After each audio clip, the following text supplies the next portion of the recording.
Hello hi అండి, నేను మీ మౌనిక. ఈరోజు కొన్ని వాల్యుబుల్ వర్డ్స్ చెప్పాలి అనుకున్నాను. దయచేసి స్కిప్ చేయకుండా వినండి ఫ్రెండ్స్. ఈ లైఫ్ చాలా చిన్నది. మనకు నచ్చినట్టు మనం ఉండాలి, నచ్చింది చేయాలి, అందరి కోసం బ్రతకాలి, అందరికీ నచ్చినట్టు ఉండాలి అంటే ఈ జీవితం మొత్తం సరిపోదండి. అలా అని అబద్ధాలు చెప్తూ బ్రతికేయకూడదు. అయినా ఇప్పుడు అబద్ధాలు చెప్పడం అందరికీ చాలా ఫ్యాషన్ అయిపోయిందండి. చెప్పడం చాలా ఈజీ, కానీ ఒక అబద్ధానికి 100 అబద్ధాలు చెప్పాల్సి ఉంటుంది.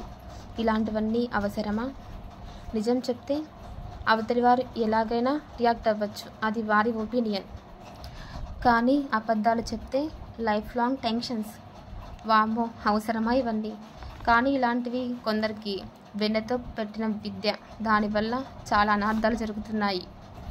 రేపు ఏదో ఒక విషయంలో నువ్వు నిజం చెప్పినా ఎవరు నమ్మరు. ఈమె లేక ఇతను ఎప్పుడు అబద్ధాలు చెప్తారులే, అన్నీ అబద్ధాలే లేదు కూడా అనుకుంటారు. ఇలాంటివన్నీ చాలా ఫేస్ చేయాల్సి ఉంటుంది. అందుకే ప్రతి ఒక్కరూ నిజాయితీగా ఉండండి, నిజాయితీగా ముందుకు వెళ్ళండి. ఒకరికి మన మీద ఉన్న నమ్మకాన్ని ఒక్కసారి పోగొట్టుకుంటే తిరిగి దాన్ని పొందాలంటే చాలా కష్టపడాల్సి వస్తుంది. Be careful.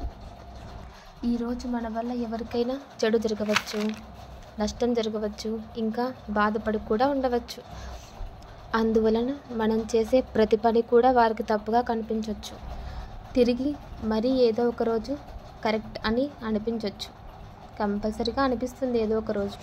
ఈ ప్రపంచం ఎలాంటిదంటే గెలిస్తే పొగుడుతారు, ఓడిపోతే ఎత్తి చూపించి ఏదో ఒకలాగా బాధపడుతూనే ఉంటారు.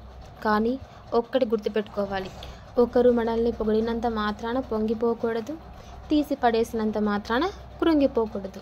నీ రేంజ్ అంటూ ఒక్కటి ఉంటుంది, అది గుర్తుపెట్టుకో. ఇలాంటివన్నీ ఆలోచిస్తూ పోతే ముందుకు వెళ్ళలేం. జాగ్రత్త. టుమారో మా బాబు బర్త్డే విష్ చేయడం మర్చిపోవద్దు. ఈ వీడియో అండ్ ఆడియో నచ్చితే లైక్ చేయండి, షేర్ చేయండి, సబ్స్క్రైబ్ చేసుకోండి. మీ అందరి ఆశీస్సులు మా బాబుకి అందాలని మనస్ఫూర్తిగా కోరుకుంటున్నాను. Okay friends, bye. మళ్ళీ కలుద్దాం.